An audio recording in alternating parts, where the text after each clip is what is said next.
9వ రోజు కోటి పార్థవలింగ మహారుద్రాభిషేకంలో పాల్గొన్న శ్రీ విజయరాజ రాజేశ్వరి శ్రీ విద్యాపీఠ అధిపతులు పరమహంస పరివృజకాచార్య శంకరారావంతో ఆకట్టుకున్న స్పెషల్ పోలీస్ ఎస్పీ కొండా నరసింహారావు అలివేలు మంగదేవి దంపతులు ఘనంగా వైద్యనాథేశ్వర స్వామి కళ్యాణం లలితా హోమం నిర్వహణ. కాకినాడ జిల్లా జగ్గంపేట మండల ఇరిపాకలో ఈ నెల 26 నుండి మార్చి 7వ తేదీ వరకు జ్యోతుల నెహ్రూ కుటుంబం ఆధ్వర్యంలో నిర్వహిస్తున్న కోటి పార్థివలింగ మహారుద్రాభిషేకం మంగళవారం 9వ రోజుకు చేరుకుంది. 9వ రోజు జ్యోతుల నెహ్రూ మణి జ్యోతుల నవీన్ లక్ష్మీదేవి తోట సర్వారాయుడు సునీత దంపతులు పీటలపై కూర్చొని వైద్యనాథేశ్వర స్వామి వారి కళ్యాణం నిర్వహించారు. ఈ కార్యక్రమంలో శ్రీ విజయరాజరాజేశ్వరి శ్రీ విద్యా పీఠాధిపతులు శ్రీ శ్రీ శ్రీ వాసుదేవ నందగిరి స్వాముల వారు శ్రీ విద్యాపీఠం పెదపులిక విజయవాడకు చెందిన పరమహంస పరివృజకాచార్య ముఖ్య అతిథులుగా హాజరై మహారుద్రాభిషేకంలో పాల్గొన్నారు. వేలాదిగా భక్తులు తరలివచ్చి తమ స్వాస్థాలతో కోటి పార్థివ లింగాలకు అభిషేకం నిర్వహించారు. ఈ సందర్భంగా స్వామివారు మాట్లాడుతూ ప్రతి ఒక్కరూ నా అనే అక్షరం వదిలివేయాలని, నా అంటే నా కొడుకు, నా కూతురు, నా కుక్క అంటూ జీవితాంతం కష్టపడుతూ వారి సుఖం కోసం డబ్బు కూడబెట్టడం కాదని, మనల్ని కాపాడేది ఆ భగవంతుడి, ప్రతి ఒక్కరూ మన అంటూ మన వాళ్ళు అని ముందుకు వెళ్తే భగవంతుడు ఎప్పుడు తోడుగా ఉంటాడని, ఇంతటి సంకల్పం చేసిన జ్యోతుల నెహ్రూ కుటుంబాన్ని ఇక్కడికి వచ్చిన భక్తుల్ని చూస్తుంటే మీ నుండే నాకు పుణ్యం వచ్చేటట్టుగా ఉందని స్వామీజీ అన్నారు. స్పెషల్ పోలీస్ ఎస్పీ కొండ నరసింహారావు అలివేలు మంగాదేవి దంపతులు శంఖారావంతో భక్తులకు ఆకట్టుకున్నారు. పూరించడం, శంఖాన్ని పూజించడం, శంఖాన్ని ధ్వనించడం, శంఖాన్ని ధ్యానించడం, శంఖ సాధన, శంఖారాధన సర్వ శ్రేయోభిదాయకమని దంపతులు అన్నారు. ఈ కార్యక్రమానికి వచ్చిన భక్తులందరికీ పులిహోర, చక్కెర పొంగలి, దద్దోజన ప్రసాదం పంపిణీ చేశారు. ఈ సందర్భంగా భవానీ శంకరానంద స్వామి మాట్లాడుతూ సృష్టికి మూలం ఓంకార శబ్దమని, ముక్కోటి దేవతలను మనం దర్శనం చేసుకునేలా ఏర్పాటు చేసిన జ్యోతుల నెహ్రూ కైలాసమే ఇక్కడి నిర్మించారన్నట్టుగా ఇంతటి చక్కని దేవాలయాలు నిర్మించారన్నారు. 12 జ్యోతిర్లింగాలను ప్రతిష్ఠించడం, మహారుద్రాభిషేకం నిర్వహించడం అనితర సాధ్యమన్నారు. సాయంత్రం ప్రవచనాల సందర్భంగా శివతత్వం గురించి వివరించారు.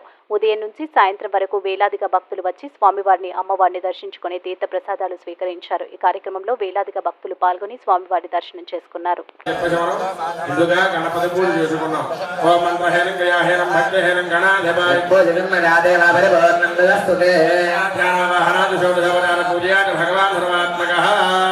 महागणपति देवता सुप्रीता प्रसन्ना वरदा भवन्तु भवन्तो भवन्तोत्तरे शुभकरमन्यवे घनमस्तु जगस्थाङ्गरे जने ईश्वरे गोधर्मभूतानां दानभावहरे श्री महागणाधिपतये नमः दिव्य श्री चन्दनं समर्पयामि दिव्यदेवताय नमः रामचन्द्रस्मरे सुन्दरी एकादशमित्रस्य गृहाय श्री महागणाधिपतये नमः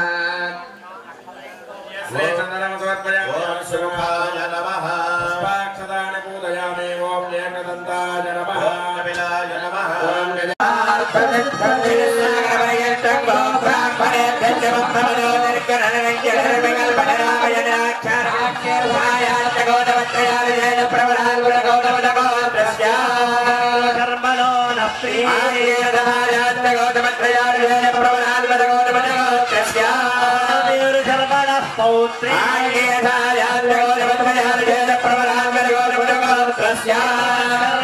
पुत्री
पुत्री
చాలా అద్భుతంగా శంఖాన్ని పూరించారు.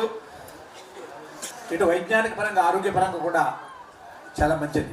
అందుకే శంఖాన్ని ఏ మతానికి కూడా ముడి పెట్టకుండా ప్రతి ఒక్కరూ కూడా ఎవరైతే నిత్యం శంఖాన్ని పూరిస్తారో, మనం యోగాలో ప్రాణాయామం చేస్తూ ఉంటాం, నథింగ్ బట్ ప్రాణాయామ. ఎవరైతే నిరంతరం కూడా శంఖాన్ని పూరిస్తారో వాళ్ళకి హృద్రోగ సమస్యలు కానీ ఊపిరితిత్తులకు సంబంధించినటువంటి వ్యాధులు కానీ ధరించారు. ముఖ్యంగా ఆధ్యాత్మిక పరంగా చూసుకుంటే శంఖం సాక్షాత్తు లక్ష్మీ స్వరూపం.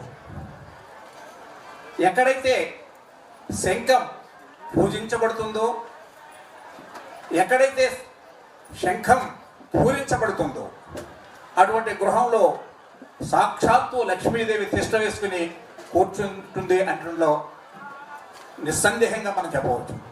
అందుకనే చాలామంది వ్యాపార సంస్థలు మీరు చూడవచ్చు, దక్షిణావృత శంఖాన్ని నీటితో నింపి దాంట్లో ఒక తులసి దళాన్ని వేసి ఉదయం పూజా సమయంలో పూజ చేసి మరుసటి పూజ వరకు ఉంచి ఆ మరుసటి దినాన్న ఆ శంఖంలో ఉన్నటువంటి ఆ తీర్థాన్ని